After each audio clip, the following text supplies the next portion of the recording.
사랑이 넘치는 자비하신 하나님, 은혜가 풍성한 구원의 하나님, 참회의 심령에 평안을 주시옵고 죄악과 허물을 용서하여 주소서. 찬송과 영광과 생명,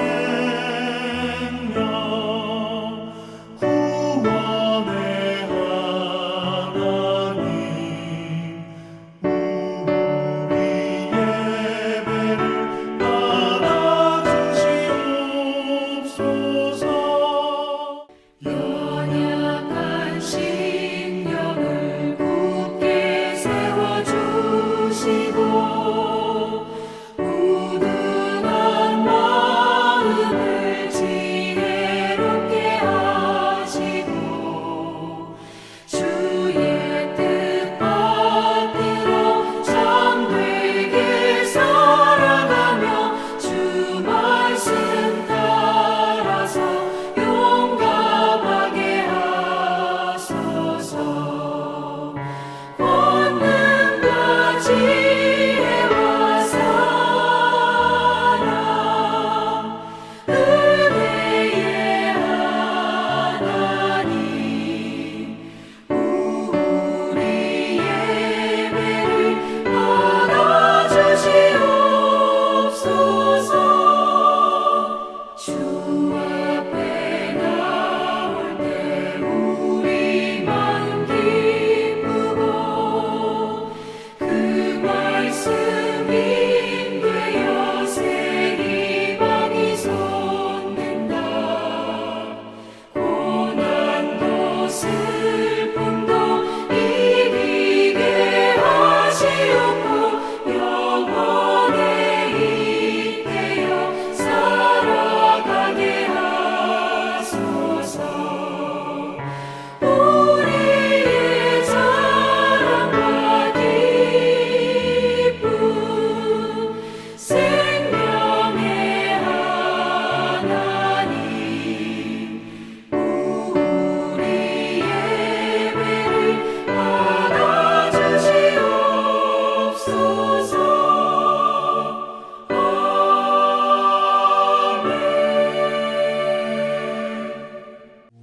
여자여, 내 말을 믿으라. 이 산에서도 말고 예루살렘에서도 말고 너희가 아버지께 예배할 때가 이르리라. 너희는 알지 못하는 것을 예배하고 우리는 아는 것을 예배하노니 이는 구원이 유대인에게서 남이라. 아버지께 참되게 예배하는 자들은 영과 진리로 예배할 때가 오나니 곧 이때라. 아버지께서는 자기에게 이렇게 예배하는 자들을 찾으시느니라. 하나님은 영이시니 예배하는 자가 영과 진리로 예배할지니라. 메시아, 곧 그리스도라 하는 이가 오실 줄을 내가 아노니 그가 오시면 모든 것을 우리에게 알려주시리이다. 네게 말하는 내가 그라. 목요일입니다. 오늘부터 구정명절 연휴가 시작됩니다. 우리 사랑하는 가족들 만날 때 서로 축복하고 또 아름다운 사랑의 교제, 또 서로 축복하고 또 서로 참 아름다운 격려의 그런 시간들이 되시기를 바랍니다. 사마리아 여인과 예수님의 대화의 주제는 예루살렘 성전과 사마리아에 있는 그리심산 중 더 적합한 예배의 장소가 어디냐라고 하는 것이었습니다. 예수님께서는 이렇게 말씀하셨습니다. 21절을 보면 이 산에서도 말고 예루살렘에서도 말고 너희가 아버지께 예배할 때가 이르리라고 하셨습니다. 예배의 장소를 무시하는 듯한 이 말씀의 핵심어는 아버지께라고 하는 말입니다. 예배의 터가 중요하지 않다는 것이 아니라 지나치게 장소에 집착한 나머지 하나님을 잃어버린 잘못된 예배 정신이 바로잡혀야 한다고 하는 것을 강조하시고 있는 것입니다. 여기냐 저기냐 라고 하는 것보다 먼저 아버지께 드려지는 예배가 되어야 한다고 하는 말씀입니다. 가끔 교회 건축 대상 등과 같은 제목으로 뉴스에 나올 때가 있습니다. 그래서 보면 정말 교회를 아름답게 잘 지었다고 하는 생각을 하게 됩니다. 하지만 그렇게 아름다운 교회라서 사람들이 많이 올 것이다, 또는 예배가 잘 드려질 것이다, 또는 하나님께서 기뻐하실 것이다 라고 하는 생각까지는 하지 않는 것 같습니다. 그만큼 성전이 건축 예술이 되는 것은 그다지 중요하지 않다는 것입니다. 할 수 있다면 귀한 자재를 사용하고 설계를 멋있게 해서 아름다운 작품으로 만드는 것도 나쁜 것은 결코 아닙니다. 하지만 그보다 더 먼저 준비되어야 할 것은 바로 영과 진리입니다.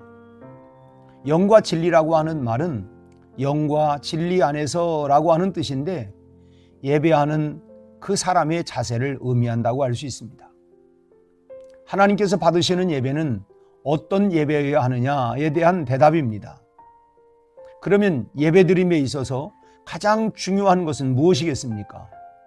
첫째로 예배는 영으로 드리는 것입니다. 우리가 영으로 예배드려야 하는 이유를 24절에 보면 하나님은 영이시니 라고 말씀합니다. 하나님은 영이시기 때문에 영으로 드려지는 예배가 아니면 받으시지 않는다고 하는 말씀입니다. 우리의 예배는 육적일 때가 많습니다. 우리 마음의 욕심을 그대로, 하나님이 기뻐하시지 않는 감정을 그대로, 세상 일들 때문에 흐트러진 마음 그대로 예배할 때가 많습니다. 그러므로 내가 영으로 하나님께 예배하려면 먼저 내 안에 성령께서 임하셔서 나의 영을 인도해 주셔야만 합니다.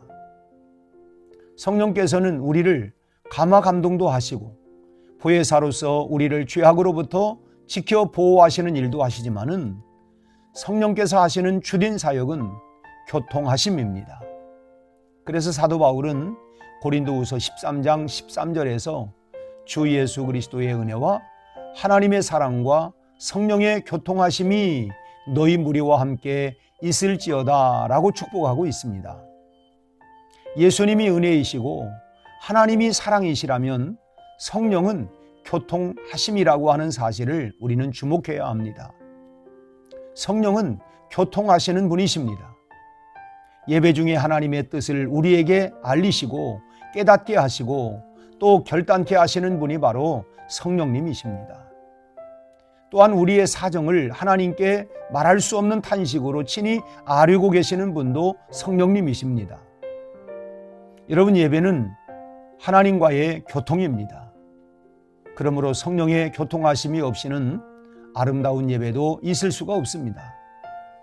예수님은 바로 이 점을 말씀하시는 것입니다. 그러므로 예배를 준비함에 있어서 다른 무엇보다도 영으로 준비할 수 있기를 바랍니다. 깨끗한 옷을 준비하여 입는 것도, 헌금을 준비하는 것도 다 내 영이 하나님께 나아가기 위한 그런 준비가 되어야 하는 것입니다. 둘째로 진리로 예배해야 합니다.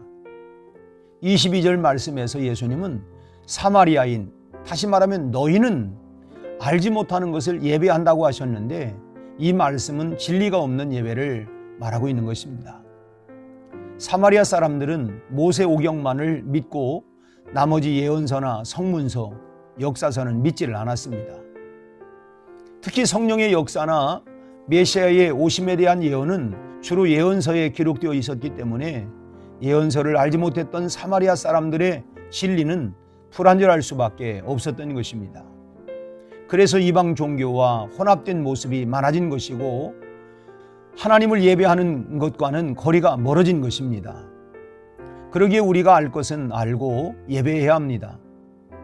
순수한 믿음은 아무것도 없는 믿음이 아닙니다. 오직 예수님으로 가득 찬 믿음이 순수한 믿음입니다. 이 믿음만이 진리에 굳게 서는 믿음입니다. 진리 위에 서지 않는 믿음은 흔들릴 수밖에 없는 것이죠.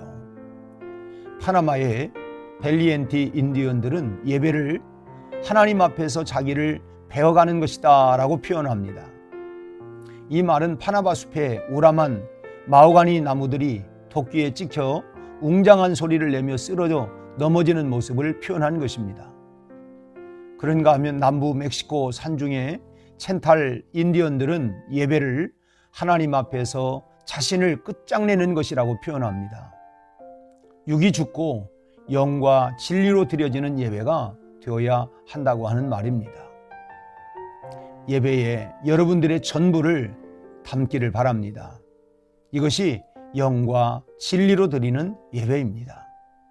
우리가 생일이나 또는 집들이를 할 때에 축하해야 할 일이 아무것도 준비되지 아니하고 그냥 빈손으로 와서는 마음으로 축하한다고 하면 기뻐할 사람이 없을 것입니다. 아무것도 없는 마음은 그것은 텅 빈 마음과 같습니다.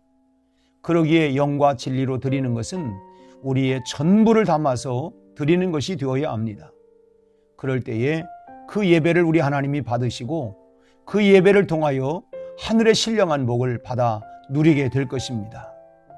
여러분, 성령 충만한 예배자, 영과 진리로 온전히 드리는 참된 예배자가 되시기를 축복합니다. 기도하겠습니다. 하나님 아버지, 오늘 우리에게 다시 한번 참된 예배자의 모습이 어떤 모습이어야 하는가를 말씀해 주시니 감사합니다.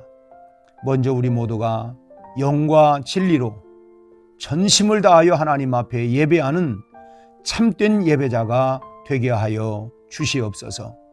오늘도 우리의 생활 속에 그런 예배자의 그런 삶으로 빛과 소금의 역할을, 하나님의 영광을 드러내며 살아가는 이 하루가 되게 하여 주시옵시고, 이번 명절을 통하여 우리 형제간에 가족 간에 우애하며 사랑하며 섬기는 아름다운 시간들, 교제의 시간들이 되게 하여 주시옵소서.